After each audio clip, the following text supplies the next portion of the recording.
Nice right now. We've all jerked at the lolly at some point or another. We've all. Well, you don't have a penis. We have at some point in our lives been going fucking crazy on some hentai site, and we've been fucking stroking as hard and fast as we can, and then after we nut, we go back and look over our history chat, and we go like, oh jeez, oh boy, some of these girls looked pretty young. Okay, I don't give a fuck. Alright. Okay, Diego, nice to see you again. Hello, doctor. You here for your annual checkup? Yes. Good, good. Before we get started, how's everything been? I'm still married, so pretty shitty. Huh, you know what they say. Secret to a happy marriage remains a secret. Huh. That doesn't help me at all. Do you smoke? No. You sure? No. You're not sure? I mean, I occasionally have like a cigarette or like a joint or crack. It's a yes or no question, Diego. Okay, yes. Do you drink? No. Are you sure? I mean, like casually, like at a party or a wedding or something like that, Or at like my house, alone, every night. What do you drink? Just like a glass of wine at dinner. Okay, that's healthy. And then a shot of tequila. Okay. And then another shot. And then a few more. And then some more. And then I usually pass out. Then I wake up and I take a few more.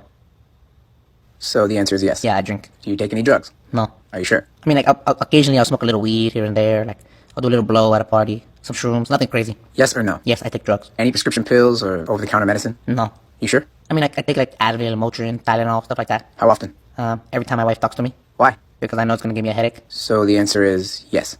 Yes. Diego, are you a stressed person? Me? No, not at all. How's your wife? Okay, I'm stressed. You engaging in sexual activity? No. You sure? I mean, like, occasionally, like, on our anniversary, stuff like that. And this activity is with your wife? Well, whoever you're having sex with, are you using protection? I don't like guns. I mean a condom. Oh, yes. Are you sure? I mean, there are exceptions. How many exceptions? I can't remember. Why can't you remember? Because I drink. Why do you drink? Because I'm stressed. And what do you do when you're stressed? Prescription drugs. And what causes the stress? My wife. Well, Diego, if it isn't obvious already, I'd say the source of the problem is pretty apparent. Yeah, I know. I agree. Obviously, the biggest problem in your life is... I don't drink enough. What? What?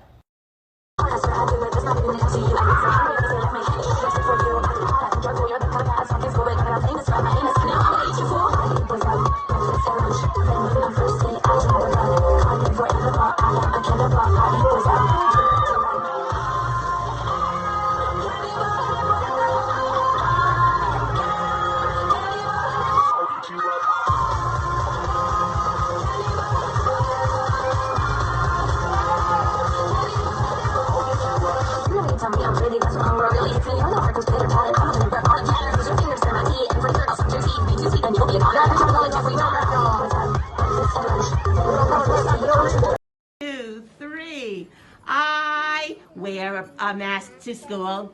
I wear a mask to school. Hi ho the Dario. I wear a mask to school. It helps to keep me safe. It helps to keep me safe. Hi ho the Dario. It helps to keep me safe. It keeps my friends safe. It keeps my friends safe. Hi ho the Dario. It keeps my friends safe. And let me see a hooray! Put your hands up in the air! When a guy says I'm fine, he actually means he's fine. Like he could not be more fine.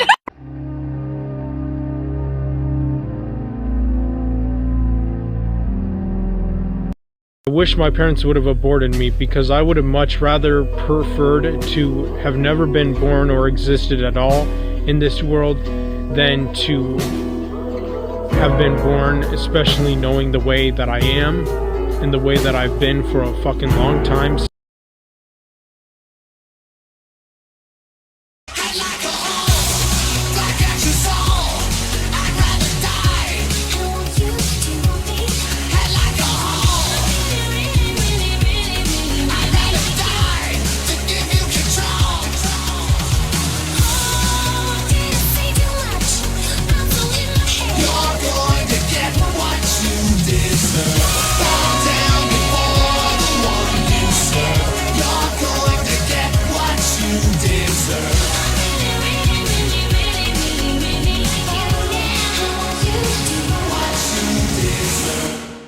Why do girls put guys in the friend zone? Because we don't like them, they're too nice. What's wrong with being nice? We like toxic. What type of toxic? Don't I found this on Reddit. The title is How Come Guys Like This Can Have Girlfriends? It's depressing seeing these red pill guys being successful with girls. People always say that sexist assholes will never get a girlfriend and that no girl would ever date them, but a lot of these big red pill content creators are in relationships or regularly hook up with girls. Sneeko is a perfect example of this. Sneeko is very unintelligent and spreads horrible messages, but he still has no problem getting a girlfriend. The only reason I can see as to why he has girls is because he's physically attractive. It's so unfair seeing horrible guys like him in a relationship. It's also annoying because I've been told by so many people that guys like Sneeko would never be able to get a girl. I feel like girls are disgusted by my existence and only tolerate my presence. There's a girl at work that seems different in a good way, and I want to get to know her, but I can already sense that she only tolerates me. I don't even talk to anyone or smell bad or whatever, but people still seem to only tolerate my existence at best. Horrible guys seem to do well as long as they're hot. I hate being trapped in this meat suit. If I look like one of those hot red pill guys, I would be a way better person. People like Sneeko are a waste of good flesh. Why does the universe reward horrible people? It's hard to not kind of feel bad for this guy. This guy seems like he's gonna go into a GameStop with an AR-15 and just empty the clip, but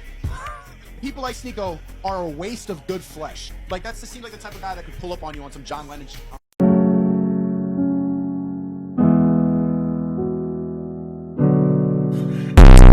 Girls actually text each other like, I'm meeting a guy allegedly named Brian here. If he murders me, here's his Bumble pic so he can be brought to justice. And then the replies like, you got it, girl, have fun tonight. I just can't stop cheating. I've been with my boyfriend since we were 17, I'm now 21. I love him so much, but for the last 18 months I've been cheating on him repeatedly. I think it's the risk and knowing that it's wrong is what turns me on about it. Why do you think men care about a woman's body count? Do you? People actually care about that shit? Men in general. If a man is fucking asking me my body count, he can get fucked. Who gives a fuck? Oh my god, that's so stupid. People actually ask that shit? Yes. Okay, well then you're talking to the wrong man.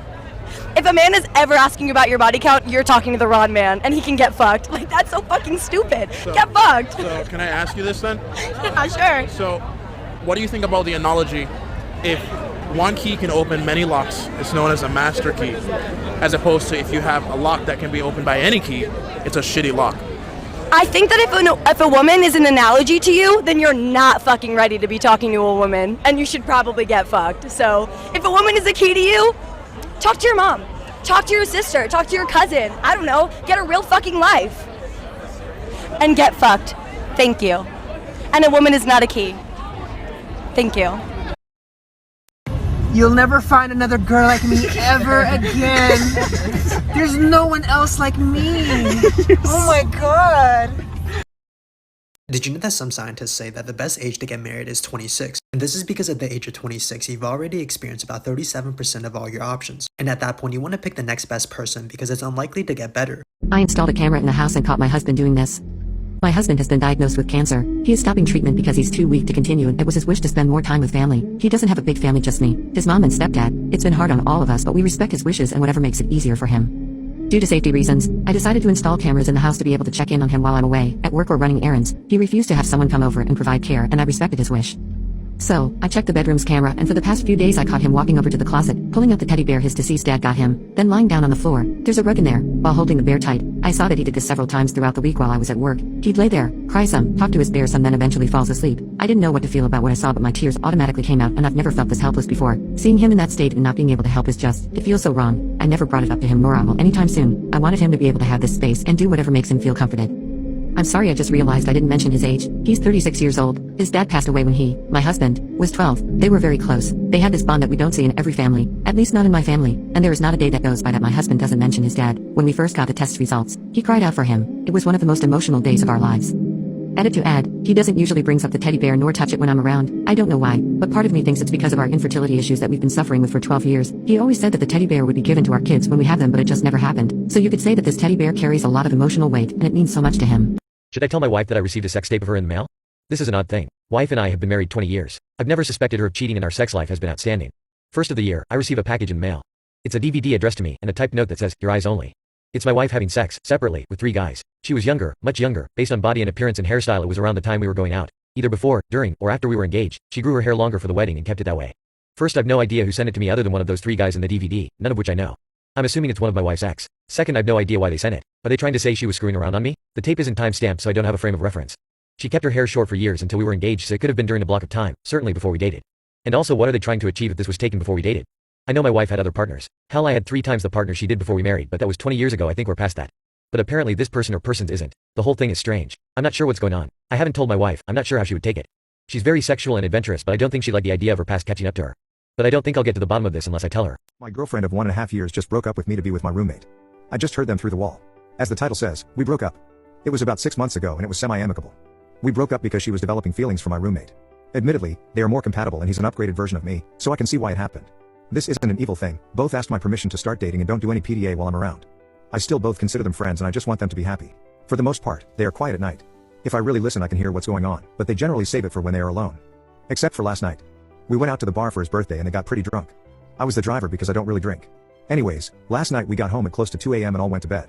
I made sure they both got into bed, put water, Advil, and buckets out just in case. I then put sleeping bags out for the other people and did the same. As I was brushing my teeth my ex walked in, hugged me and said she was sorry.